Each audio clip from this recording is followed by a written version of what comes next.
Hi dear students, മെയിൻ്റനൻസിൻ്റെ രണ്ടാമത്തെ re engineering പ്രോസസ്സിനെ കുറിച്ചിട്ടാണ് ഈ വീഡിയോയിൽ പറയുന്നത്. കഴിഞ്ഞ വീഡിയോയിൽ പറഞ്ഞത് ബിസിനസ് ബേസ്ഡ് റീ എൻജിനീയറിംഗ് ആണ്. ഇനി അടുത്തതായിട്ട് നമുക്ക് പറയാനുള്ളത് സിസ്റ്റം റീ എൻജിനീയറിംഗ് ആണ്.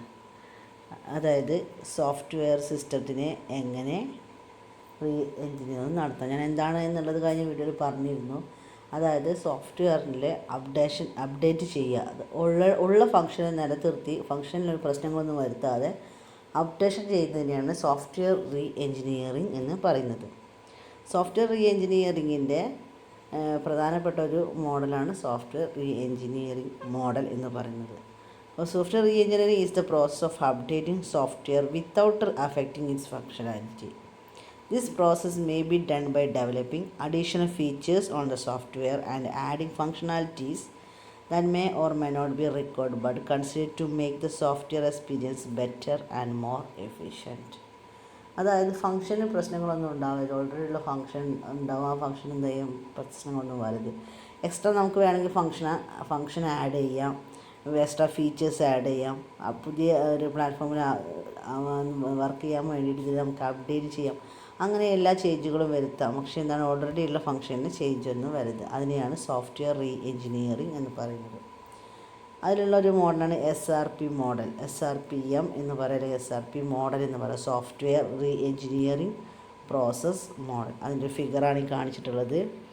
Inventory analysis, document restructuring, reverse engineering, code restructuring, data restructuring, forward engineering. ഈ 6 ഫേസുകളാണുള്ളത്. പേരിൽ തന്നെ നമുക്ക് മനസ്സിലാവുന്ന കാര്യങ്ങളാണ്. ഫസ്റ്റ് എന്ന് പറയുന്നത് ഇൻവെൻട്രി അനാലിസിസ് ആണ്, document restructuring, reverse engineering, code restructuring, data restructuring, forward engineering. അതിൽ ഈ 6 ആക്ടിവിറ്റീസ് കൊണ്ട് ഉദ്ദേശിക്കുന്നത് എന്തൊക്കെയാണെന്ന് നോക്കാം. ഫസ്റ്റ് ഇൻവെൻട്രി അനാലിസിസ് ആണ്. ഇൻവെൻട്രി അനാലിസിസിൽ നമ്മൾ പറയുന്നത് ഡീറ്റെയിൽഡ് ആയ ഡിസ്ക്രിപ്ഷനാണ്. ഇൻവെൻട്രി നമുക്കറിയാം, ഒരു ഓൾറെഡി ഉള്ളൊരു വർക്കിൻ്റെ അപ്ഡേറ്റിംഗ് ആണ് സോഫ്റ്റ്വെയർ റീ എൻജിനീയറിംഗ് എന്ന് പറഞ്ഞു. അങ്ങനെയാണെങ്കിൽ പറയുന്നത് ഇൻവെൻട്രി അനാലിസിസ് എന്ന് പറയുമ്പോൾ ഡീറ്റെയിൽഡ് ആയ ഡിസ്ക്രിപ്ഷനാണ്. അതായത് ഇപ്പോൾ ഡാറ്റയാണെങ്കിലും അല്ലെങ്കിൽ ഒരു ആപ്ലിക്കേഷൻ ആയാലും അതിൻ്റെ size, age, business protocols, business critically, ഇങ്ങനെ ഒരുപാട് കാര്യങ്ങളുണ്ട്. അത് ഒരു ഫീച്ചറിൻ്റെ ഡീറ്റെയിൽ ആയിട്ടുള്ള ഡിസ്ക്രിപ്ഷനാണ് ഇൻവെൻട്രി അനാലിസിസ് എന്ന് പറയുന്നത്. രണ്ടാമത് ഡോക്യുമെൻ്റ് റീസ്ട്രക്ചറിങ് ആണ്. നമ്മൾ റെഡിയാക്കുന്ന SRS ഡോക്യുമെൻ്റ് പോലുള്ള ഡോക്യുമെൻറ്റുകൾ ആവശ്യാനുസരണം ചേഞ്ച് വരുത്തലാണ്. അതായത് അപ്ഡേഷന് വേണ്ടിയിട്ട് ഡോക്യുമെൻറ്റുകളിൽ റീസ്ട്രക്ചറിങ് ചെയ്യുക. Creating documentation is for too time consuming. If system works you may choose to live with what you have. In some cases this is the correct approach.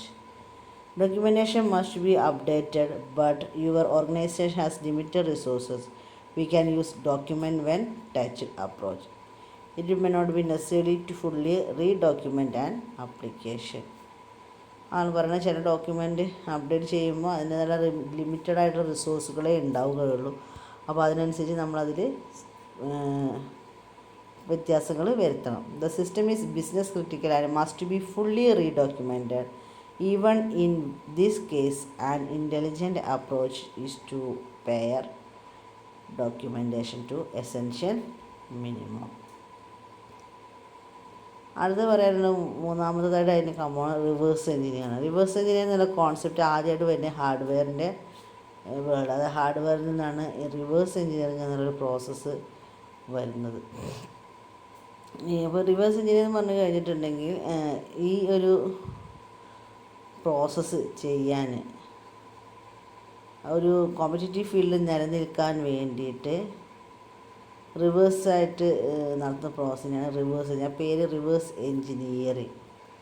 അപ്പോൾ എന്താ വെച്ചാൽ ഒരു പ്രോസസ്സിനെ വീണ്ടും റിപ്പീറ്റ് ചെയ്യുകയാണ്, വീണ്ടും തിരിച്ചു പോയിക്കൊണ്ട് റിപ്പീറ്റ് ചെയ്യുകയാണ് റിവേഴ്സ് എൻജിനീയറിംഗ്. അത് ശരിക്കും ഒരു ബിസിനസ് ഫീൽഡ്, കോമ്പറ്റീറ്റീവ് ഫീൽഡിൽ മസ്റ്റാണ്. The term reverse engineering has it's origins in the hardware world. A company disassembles a competitive hardware product in an effort to understand its competitor's design and manufacturing secrets. These secrets could be easily understood if the competitor's design and manufacturing specification were obtained. അപ്പോൾ ഈ reverse engineer എന്ന് പറയുമ്പോൾ തന്നെ നമുക്ക് മനസ്സിലാക്കാൻ പറ്റുന്നൊരു കാര്യം എന്ന് വെച്ചിട്ടുണ്ടെങ്കിൽ, അപ്പോൾ ഒരു സോഫ്റ്റ്വെയർ റിവേഴ്സ് എഞ്ചിനീയറിങ്ങിൽ മെയിനായിട്ട് റിവേഴ്സ് എഞ്ചിനീയർ ഉദ്ദേശിക്കുന്നത് പറഞ്ഞാൽ മാൽവെയർസ് അല്ലെങ്കിൽ എന്താണ് എറേഴ്സ് ബഗ്സിനെ റിമൂവ് ചെയ്യലാണ് റിവേഴ്സ് എഞ്ചിനീയറിൻ്റെ ഉദ്ദേശം. അപ്പോൾ അതിന് വേണ്ടിയിട്ടാണ് റിവേഴ്സ് എഞ്ചിനീയർ പ്രോസസ് നടക്കുന്നത്. അപ്പോൾ അതുവഴി ഓരോ സ്റ്റേജിലെയും ബഗ്സ് അല്ലെങ്കിൽ എററിനെ ഡിറ്റക്റ്റ് ചെയ്ത് റിമൂവ് ചെയ്യാനായിട്ട് റിവേഴ്സ് എഞ്ചിനീയർ വഴി കഴിയും. അപ്പോൾ അത് ഹാർഡ്വെയറിൻ്റെ കേസിലാണ് ആദ്യം വന്നത്. ഹാർഡ്വെയറിലുള്ള പ്രശ്നങ്ങൾ, അതായത് ഹാർഡ്വെയർ കണക്റ്റിങ്, ഹാർഡ്വെയർ ആപ്ലിക്കേഷൻസ് എല്ലാം പ്രശ്നങ്ങളാണ്. അങ്ങനെയാണ് അതിൽ നിന്നാണ് റിവേഴ്സ് എഞ്ചിനീയർ എന്നുള്ള പേര് വന്നത്. പിന്നെയാണ് അത് സോഫ്റ്റ്വെയർ ഫീൽഡിലോട്ട് വന്നത്. പിന്നെ അടുത്ത് പറഞ്ഞത് കോഡ് റീസ്ട്രക്ചറിങ് ആണ്. കോഡ് റീസ്ട്രക്ചറിങ് എന്നുള്ള പേര് തന്നെ നമുക്ക് മനസ്സിലാവും. ഈ സോഫ്റ്റ്വെയർ അപ്ഡേഷന് വേണ്ടിയിട്ട് കോഡുകളിൽ വേണമെങ്കിൽ നമുക്ക് ചേഞ്ചുകൾ വരുത്താം. ഓൾറെഡി ഉള്ള ഫംഗ്ഷന് പ്രശ്നങ്ങളൊന്നും വരാത്ത രീതിയിൽ റീസ്ട്രക്ചറിങ് ചെയ്യാം. അതിനാണ് കോഡ് റീസ്ട്രക്ചറിങ് പറയുന്നത്. അതുപോലെ തന്നെയാണ് ഡാറ്റ റീസ്ട്രക്ചറിങ് പറയുന്നത്. ഡാറ്റയും ഇതുപോലെ തന്നെ എന്താ ചെയ്യാം, വ്യത്യാസം വരുത്താം. പക്ഷേ എന്താണ്, ഫംഗ്ഷനെ ബാധിക്കരുത് എന്ന് മാത്രം. The most common type of re-engineering is code restructuring. Some legacy systems have a relatively solid program architecture, but intellectual modules were coded in a way that makes them difficult to understand, test and maintain. In some cases, the code within the subset can be restructured. Code restructuring നടത്താം. Data restructuring അതുപോലെ തന്നെയാണ്.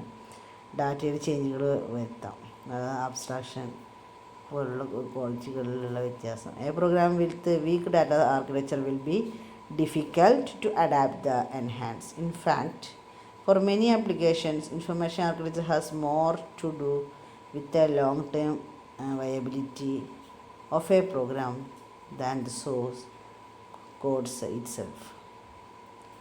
Unlike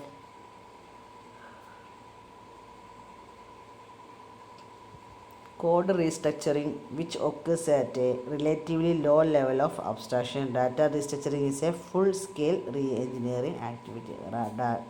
ഡാറ്റയും restructure ചെയ്യണം. In most cases, data restructuring begins with a reverse engineering activity. ഒരുവിധ എല്ലാ കേസുകളിലും data restructure എന്നുള്ള reverse എഞ്ചിനീയറിൻ്റെ കണ്ടിന്യൂഷനായിട്ട് വരുന്ന ഭാഗമാണ്. Current data architecture is dissected and necessary data models are defined. Data object and attributes are identified and existing data are reviewed quality touches we. അപ്പോൾ അത് അന്തിമ ഘട്ടത്തിലാണ് പറയുന്നത് ഡാറ്റ റീസ്ട്രക്ചറിങ് എന്ന് പറഞ്ഞാൽ എന്താണെന്ന്. ഡാറ്റയിൽ ഉള്ള ചേഞ്ചുകൾ റീസ്ട്രക്ചറിനെ ബാധിക്കുമോ എന്നുള്ള കാര്യങ്ങളാണ് ഇതിൽ പറയുന്നത്. പിന്നെ അത് ഫോർവേഡ് എഞ്ചിനീയറിംഗ് ആണ്. ഫോർവേഡ് എഞ്ചിനീയറിംഗ് എന്ന് പറയുമ്പോൾ മെയിനായിട്ടും അതിൻ്റെ ശരിക്കും പറഞ്ഞാൽ എക്സിസ്റ്റൻസ് ആണ്. അതിൻ്റെ ഓവറോൾ ക്വാളിറ്റിയാണ്. നമ്മുടെ ഒരു വർക്കിൻ്റെ ഓവറോൾ ക്വാളിറ്റി ഡെലിവറി ചെയ്യുന്നതിന് മുന്നേ അറിയുന്ന ഒരു ക്വാളിറ്റി ചെയ്യാന്ന് പറഞ്ഞാൽ രണ്ടാമത്തേതായിട്ടുള്ള റീ എഞ്ചിനീയറിങ് പ്രോസസ് വഴി ഡെവലപ്പ് ചെയ്തതിൻ്റെ അവസാന ഘട്ടം. Forward re engineering not only recover design information from existing software but uses this information to alter or reconstitute the existing system in an effort to improve its overall quality. In most cases, re-engineered software re-implements the function of the existing system and also adds new functions and or improve overall performance. അപ്പോൾ overall പെർഫോമൻസിനെ improve ചെയ്യാൻ വേണ്ടിയിട്ടാണ് forward engineering process ചെയ്യുന്നത്. അപ്പോൾ അതുവഴി നമുക്ക് എല്ലാം പ്രോസസ്സും ഈസിയായിട്ട് ചെയ്യാൻ കഴിയും എന്നാണ്. അപ്പോൾ മെയിനായിട്ട് ഫോർവേഡ് എഞ്ചിനീയറിംഗ് ഫോർവേഡ് എഞ്ചിനീയറിംഗ് എന്ന് പറഞ്ഞിട്ടുണ്ടെങ്കിൽ ഈ 6 ആക്ടിവിറ്റീസ് പറയുന്ന ഒന്നാണ്. അപ്പോൾ ഇതിൻ്റെ മെയിനായിട്ടുള്ള പർപ്പസ് എന്ന് പറഞ്ഞാൽ നമ്മൾ എക്സ്ട്രാ റിക്വയർമെൻറ്റ്സ് ആഡ് ചെയ്തിട്ട് നമ്മൾ ഒരു പ്രോസസ്സിൻ്റെ ഫുൾഫിൽ ചെയ്യുമ്പോൾ, അതായത് അപ്ഡേഷൻ ചെയ്യുമ്പോൾ ഒരു സോഫ്റ്റ്വെയറിനെ അപ്ഡേറ്റ് ചെയ്യുമ്പോൾ അതിനെയാണ് ഫോർവേഡ് എൻജിനീയറിംഗ് എന്ന് പറയുന്നത്. അതായത് ആ ഒരു റിക്വയർമെൻറ്റ്സിനെ നമ്മുടെ ഒരു പ്രോസസ്സിന് ഫുൾഫിൽ ചെയ്യിക്കാൻ കഴിയുക, അതാണ് ഫോർവേഡ് എൻജിനീയറിംഗ് ഉദ്ദേശിക്കുന്നത്. അതായത് നമുക്ക് എക്സ്ട്രാ റിക്വയർമെൻറ്റ്സിനെ ആഡ് ചെയ്തുകൊണ്ട് ഈ പ്രോസസ്സ് ഫുൾഫിൽ ചെയ്യിക്കാം, അതിനെയാണ് ഫോർവേഡ് എൻജിനീയറിംഗ് എന്ന് പറയുന്നത്.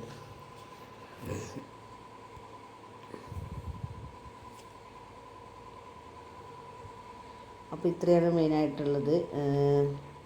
അപ്പോൾ രണ്ടാമത്തെ റീ എൻജിനീയറിംഗ് മോഡലാണ് സോഫ്റ്റ്വെയർ റീ എൻജിനീയറിംഗ് എന്ന് പറയുന്നത്. ആ സോഫ്റ്റ്വെയർ റീ എൻജിനീയറിംഗിൽ എന്താണ് സോഫ്റ്റ്വെയർ റീ എൻജിനീയറിംഗ് എന്ന് മനസ്സിലാക്കണം. പിന്നെ പറഞ്ഞത് SRP മോഡലാണ് സോഫ്റ്റ്വെയർ റീ എൻജിനീയറിംഗ് മോഡൽ. അതിൻ്റെ ഫിഗറിലുള്ള 6 ആക്ടിവിറ്റീസ് എന്താണെന്നാണ് പറയുന്നത്. ഇൻവെൻ്ററി അനാലിസിസ് എന്ന് പറയുമ്പോൾ മെയിനായിട്ടും ഡീറ്റെയിൽഡ് ആയിട്ടുള്ള ഡിസ്ക്രിപ്ഷനാണ്. നമ്മുടെ ഇൻഫർമേഷൻ്റെ ഡീറ്റെയിൽഡ് ആയിട്ടുള്ള ഡാറ്റ ഫോർമാറ്റാണ് ഇൻവെൻ്ററി അനാലിസിസ് പറയുന്നത്. പിന്നെ ഡോക്യുമെൻ്റ് റീസ്ട്രക്ചറിങ്, അതായത് ഓൾറെഡി ഡെവലപ്പ് ചെയ്ത ഡോക്യുമെൻറ്റിൻ്റെ എഡിറ്റിംഗ്, അതാണ് ഡോക്യുമെൻ്റ് റീസ്ട്രക്ചറിങ് കൊണ്ട് ഉദ്ദേശിക്കുന്നത്.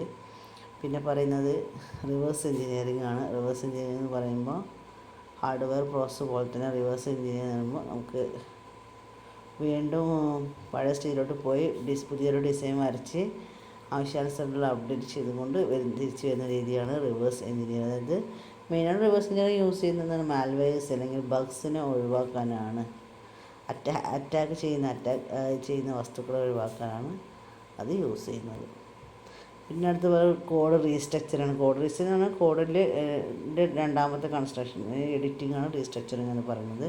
പിന്നെ ഡാറ്റ റീസ്ട്രക്ചറിങ്, അതുപോലെ തന്നെ പിന്നെ ലാസ്റ്റ് പറയുന്നത് ഫോർവേഡ് എൻജിനീയറിംഗ് ആണ്. ഇത്രയും കാര്യങ്ങളാണ് നമ്മുടെ ആ ഒരു ഏരിയയിൽ പറയാനുള്ളത്. അതായത് സോഫ്റ്റ്വെയർ റീ എൻജിനീയറിംഗ് മോഡലിൻ്റെ ആക്ടിവിറ്റീസ് പറയുന്നത്. നമ്മൾ ബിസിനസ് പ്രോസസ് റീ എൻജിനീയറിംഗ് മോഡലാണ് മുന്നേ പറഞ്ഞത്. Okay, thank you.